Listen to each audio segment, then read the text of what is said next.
Kesubos Daf Ayin Gimel discusses what happens when a person makes a Tanai in his Kiddushin and the Tanai is not fulfilled. Under what circumstances is it Mevatel the Kiddushin and she doesn't require a get at all? She's not considered married. The whole Kiddushin was a violation of the Tanai and therefore it's void. So the Gemara is going to discuss up to 5 different levels of how we could have violations. We've seen 2 of them in our Mishnah. The main discussion will be about a third one, which is Machlokes Rav and Shmuel. The Gemara will introduce the Machlokes. The Gemara will compare it to a different Machlokes Rav and Shmuel, and then the Gemara will bring proofs.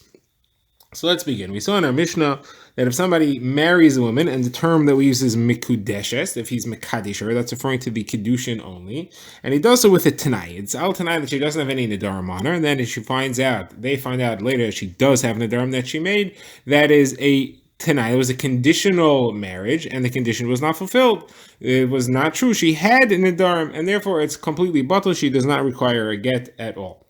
The opposite extreme, that we'll call level 1. The opposite extreme end, which will be level 3 for now, will be as if he doesn't say anything. He makes no condition. However, we assume, or he has a right to claim afterwards that he didn't want a wife with a tanai. So the marriage is still valid. It was not like it was never valid. However, he has a right to send her away without a ksuba because it's a violation. It's not what he wanted. Those are the 2 cases of our Mishnah. Now the Gemara discusses what happens if there was a difference between the time of the Kedushin and the time of the Chuppah. At the time of Kedushin, he made it Tanai, and he says he doesn't, it's only Kedushin al Tanai, that on the condition that she doesn't have any Nedarim. And then at the time of the chuppah, the time of the actual beginning of the marriage, he didn't say anything. He didn't reiterate the Tanai. So what do you have in that situation? This is Machlokes Rav and Shmuel. So Rav says the Tanai is no longer there, and therefore it is a good marriage, and if he wants to get rid of her, he needs a get. Shmuel says no, the Tanai is considered to be valid. He made the Tanai at the time of Kiddushin, and therefore it's a violation of the Tanai, and she doesn't even need a get at all. So says the Gemara, what's pshat in this machlokes? So the Gemara says you have to pay careful attention here because Rav says that in the situation where she requires a get, she doesn't get the ksuba. She needs a get, but she doesn't get the ksuba. That means that you can't say that he was totally meichel the Tanai. And now, because he did chuppah, he doesn't care anymore whether she had nedarim or not. She still is not going to get her ksuba. All it means is that even though he made a Tanai, otherwise, at the time that he did his bia, the time that he did chuppah, and then bia right afterwards, the time he did nisuin, which includes the bia, at that time, he must have had in mind that the bia should be l'shem kiddushin, even though he was upset about the Tanai, even though it was a violation of his Tanai. He had in mind that it's l'shem kiddushin anyway, but he wasn't machal the Tanai, and he was still upset about it, and therefore, she does not get her ksuba. So now the Gemara says, so pretty much you're telling me that this argument is when a person does a bia, is it automatically assumed to be l'shem kiddushin if the bia is to a woman that he's not married to yet? So the Gemara says, we already have a machlokes between Rav and Shmuel if a bia is automatically considered to be l'shem kiddushin or not, and that's the case of mian. Mian is when you have a ketani, soma, a girl who is a child, but she's an orphan. She's married off by her mother or her brothers. It's only a marriage between Rabbanon, but it becomes a full-fledged marriage when she grows up. So when she brings 2 saris, when she's already an adult, at that point it becomes a real marriage. And the question is, does that become a marriage d'oraisa or does that become a marriage d'Rabbanan? What's the difference? The difference is, let's say she then does mian, and she goes and she marries somebody else. Now mian doesn't work once she's already a gedola, when she's already married to him as an adult. She can't just walk out of the marriage like she could when she was a ketana. But she goes and she shops kedushin from someone else. Is there any validity to that kedushin? If she's married d'oraisa from when she grows up and she stays with the man, so then what happens later is nothing. She doesn't require a get. Now, why would she be married d'oraisa? That would be because we have a rule that since the man did a bia once she grew up, since she did a bia with her husband, that person doesn't do a bia that's not l'shem kedushin, and therefore it must be l'shem kedushin. Therefore, she's married d'oraisa. That's Rav's opinion. Now Shmuel over here says the same thing, like he says. By us, he says no. It's only d'Rabbanan that we say that when she grows up, she stays married. The kedushin is not the bia is not assumed to be l'shem kedushin, and therefore it's only a d'Rabbanan rule that from when she becomes an adult, she's automatically considered to be married, and therefore if she goes and takes kedushin from someone else that is chal d'oraisa, and she does require a get. So either way, you still see here that in the case of mian, we assume that we have a machlokes between Rav and Shmuel. Do we assume that the bia was l'shem kedushin or not? So why do we need it to be repeated in our case over here, where there was a tanai at the time of kedushin, but not at the time of nisuin? So Gemara answers is very different, because in the case where there's a Tanai, you can't automatically assume the guy knew what he was doing. He was fooled. He thought that he had a Tanai, and he was being Mekayim the Tanai. He didn't have in mind that this Kedushin is L'Shem Bia. He didn't necessarily know that there was a violation of the Tanai happening here, so he couldn't have it in mind. In the case of the Mian, everybody knows. He knew that she was only married midrabanan as a katana. Once she grows up, he knows that he's not married to her, and therefore he's very willingly and aware of what he's doing, and he, in that case, would have a bias. That's he would have a bias kiddush. That's much more likely to make sense. And therefore, if they only discussed that case, so then it could be that only there would Rav say that it's L'Shem Kedushin, but in the case of the Tanai, it's not L'Shem Kedushin. And if we only discuss the case of L'Shem Kedushin, it could be that only there would Shmuel say that it's not L'Shem Kedushin, but in the case of the Ketana, Shmuel would agree that it is L'Shem Kedushin as well. All right, now the Gemara is going to start bringing proofs to this machlokas. So we begin with the Mishnah. If we analyze the Mishnah, we said that there were two cases in the Mishnah, level 1 and level 3. Now the Gemara's first understanding is that it's not really two different cases. It's actually one case, which is level 2.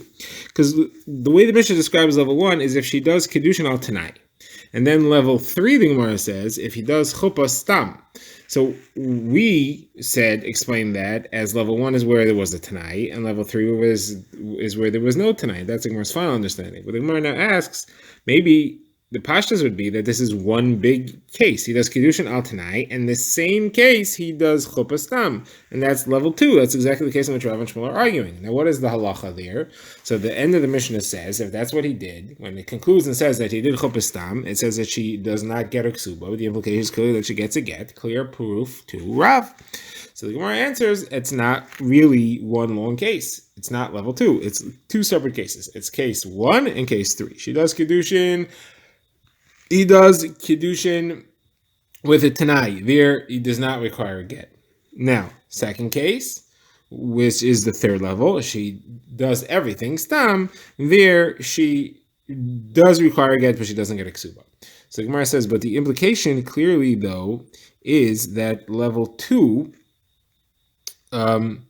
it has to be, she is Megadeshes and requires a get. Because otherwise, why did the Mishnah talk about level 1 at all? It should just talk about level 2 and 3. You tell me when it said that the first case is where she had a Kiddushin with a Tanai. Why? So in that case, she had a Kiddushin with a Tanai, it says, and that's referring to where the Chuppah also had a Tanai. And it says over there that she does not require a get. That clearly implies that if she would have the Kiddushin with a Tanai, but the Chuppah without a Tanai, which is our machlokas, she would require a get.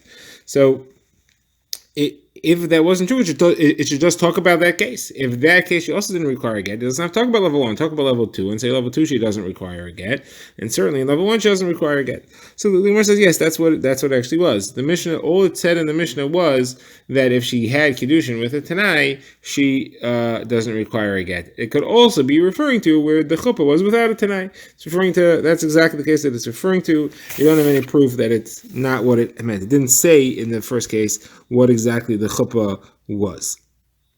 All right, now the Gemara asks, though, that means that you mean to tell me that in the third case, which is where she had no Tanai at all, that there was no Tanai, not in the Kiddushin and not in the Chuppah, that she loses her ksuba, but she doesn't need a get. Why? Why should she need a get if she doesn't get a ksuba? If it's a violation of the man's intent, and therefore he doesn't have to give her a ksuba, shouldn't have to give her a get either.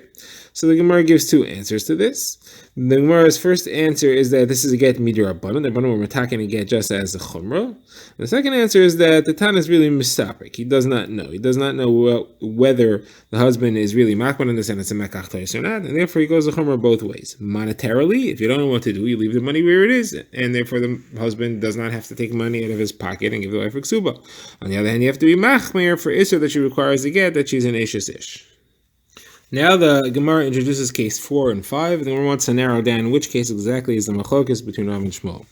So Rabbah introduces another case which is between case 2 and case 3. So let's call it case 2.5. What's that case? The case is where there was two different women. He was Mekadesh, one lady with a Tanai, and then he did the Nisuin to someone else without a Tanai. So here's where the machlokes between Rav and Shmuel is: do we learn from the fact that he did kedushin to the first lady with a Tanai that he doesn't want Nidarim, that show that he really doesn't like Nidarim? Therefore, on the second lady, also it's assumed to be al Tanai that he doesn't like Nidarim. That's where there's a machlokes. But in a case where it's the same lady, there's no argument there. If he did the kedushin with a Tanai, certainly he meant in the chuppah to have a Tanai also. He didn't have to repeat it, and he clearly showed that that's what he wants. So therefore, in that case, there won't be any machlekes. So the Gemara asks right away. The Gemara says, "What do you mean? That we just brought a proof from our Mishnah. Our Mishnah was a case of one lady. So you're telling me in case our Mishnah was case 2. So you're telling me in case 2 there's no machlekes. Everybody agrees she doesn't require a get. Why are people bringing rayas from that case in our Mishnah? Obviously, everybody's assuming that that's where the machlekes is. So it says the Gemara. Therefore, the case has to be. The actual case of the machlokes has to be a case of one lady. It can't be 2 ladies. It can't be case 2.5. So the Gemara says it's going to be case 2.25. Between case 2 and case 2.5, case 2.25. What's that? Where you have one lady, but it's not the same kedushin chuppah flow. What happened was he did kedushin with a Tanai. Then he divorced her. Gave her a get from that kedushin. Then he did chuppah without a Tanai. So it's like a new lady because it's a whole new marriage. It's a whole new decision to marry her. First he broke off the deal and then he went back to the deal. So it could be when he went back to the deal, it's a whole new situation. Now he didn't say a Tanai, so it was machlokes Rav and Shmuel. In a case like that, do we assume that he meant to say a Tanai or not? Does he have real hakapad or not? But certainly in a case where there was just one flow straight through the kedushin and then chuppah, Rav and Shmuel will agree that there's no machlokes. Rav and Shmuel will agree that in a case like that, he certainly meant the Tanai, and therefore the kedushin is not chal. Now the Gemara asks the kasha that again I'll see in a different brisa. I'll see a case where it's one lady, case 2, and there clearly is a machlokes. What's the case? So the Gemara brings a brisa. The brisa talks about what happens if somebody does a kedushin that didn't work, and then he sends wedding gifts, or he does a biyah. Do we have to be concerned that the wedding gift is meant to be kedushin to replace a kedushin that didn't work, or that the biyah is meant to be kedushin? So why did the kedushin not work? So the brisa talks about 3 things. Either was a kedushin as a mistake, doesn't say what the mistake is, or the money he gave her was too little, was less than a pruta, or was a child.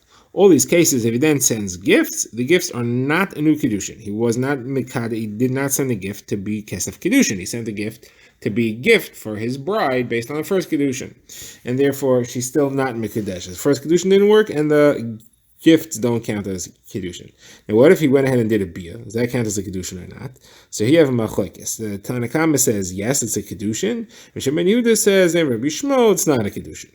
Now, what is the case of mistaken kedushin? The Gemara says it must be that there was a Tanai and it wasn't fulfilled. He thought that she was keeping to the Tanai and she wasn't. Yet you still have a machlokes. If he then went ahead and did biyah, which is really a chuppah, it didn't nisuin, is a machlokes if that is l'shem kedushin or not, which is exactly what we're saying is a machlokes Rav and Shmuel. So how can you tell me in the case of one lady, there's no machlokes? Clearly there is. Says the Gemara, very simple. The answer is that the case of mistaken kedushin is not talking about where there was a Tanai. It's talking about where he gave her too little money, he gave her less than a shavar pruta. He thought it works and he made a mistake. What do you mean? That's the next case. It can't be the first case. No, the next case is explaining the first case. If he did kedushin as a mistake, which means he gave her less than a shavar pruta, that's where the kedushin is no good. And if he sends gifts afterwards, it doesn't count. There's a machlokes if the biyah works. So the Gemara says, what's a machlokes then? Why are they arguing? What's the issue? So the issue is whether people are aware that the kedushin didn't work. If he was not aware that the kedushin didn't work, his biyah is probably not l'shem kedushin. If he is aware, then it could be l'shem kedushin, and that's the machlokes between the Tanaim. Is the person generally aware that less than a shavar pruta didn't work? The Gemara has another question. This is a case where somebody did a biyah and he said that this is a kedushin. Amanas, that father agrees. Now, what happens over there? What actually took place was that the father didn't say anything. So it's a machlokes whether or not it is chal. Rabbi Shimon ben Yehuda, in the name of Rabbi Shimon, and the Tanakama, does it work? So here the Gemara clearly says that this is a machlokes whether a biyah is l'shem kedushin or not, and it's talking about one lady, not talking about 2 different women. There was the Tanai. He did the biyah. So how can you tell me that there's no machlokes in one lady? Now, Rashi learns that this is about whether it's one lady or two. Others learn that this is just a question of whether a bias is assumed to be the same kiddushin or not. Now, the Gemara answers that this is a whole different machlekes over here. The Gemara, this machlekes is about what did the father mean when he was quiet, and what did the husband mean when he did the bia. And he said it's al tanai that the father agrees. Did he mean that the father should actively agree, or did he mean that the father should not protest? Here, the father didn't do either. So does that count as a fulfillment? Now, it depends what the tanai was. If the tanai was that he should actually say yes, so it's no good, he didn't say yes. If the tanai was that he shouldn't protest, then it is good because he didn't protest. But it has nothing to do with whether the bia automatically counts as a kedushin or not. Says Gemara, one more proof. This is from a complex case of yibum. So you have a case of a father who married off his daughter when she was a ketana. Then she got divorced. Once that happens, she's not in the rishus of her father anymore. She's a ketana who's in her own rishus. Because once she left her father's rishus, she doesn't go back. And she's not in her husband's rishus anymore because she was divorced. Then she goes and she gets married again. So now the question is this a real marriage? This is a ketana's marriage. Is this a deraisa marriage or not? What's the difference? The difference is if now she falls to yibum. So if it's a deraisa marriage, so then she falls to yibum. If it's not a deraisa marriage, then she can't fall to yibum. So the halach is that over here, the Chachamim, the Gemara says, agree to Rabbi Eliezer that she cannot do yibum. She's not viewed as fully married, and therefore she doesn't fall to yibum deraisa. She falls to yibum shtickle derabanan, and therefore she needs chalitza, but she doesn't. There is no yibum. Now, says the Gemara, this is all true when she was divorced while she was still a ketana, and therefore she's still a ketana, and she's still a ketana at the time that she got remarried. And therefore, the marriage is not any marriage deraisa. But if she got remarried when she was a gedayla, or, and this is our key case, she grew up in the house of the person she married as a ketana, and now she became a gedayla, and therefore she did a bia, and that bia could potentially be a bia l'shem kedushin when she was already a gedayla. Then he dies and she falls to yibum. There she could do yibum or chalitza according to the Tanakama, and Rabbi Eliezer says she cannot do yibum because we're still afraid that it's not a actual kiddush. So now you have a machlokes between Tanakama and Rabbi Eliezer. Does the bia that happens once she goes up, does that count as a kiddushin or not? Again, the Gemara asked the same question. It's one woman, and we still have a machlokes whether or not it counts as a bia l'shem kiddushin, or are we relying on what happened before? So Gemara says again, this is not a simple case of is the bia l'shem kiddushin, or does he assume that the previous kiddushin was chal? Over here, the question is, do people know? Do people know that the original Kedushin didn't count because she was a Ketana, and therefore they have intent that the Bia that happens after she grows up is Kedushin, or do people not know? And if they do not know, then he cannot have intent.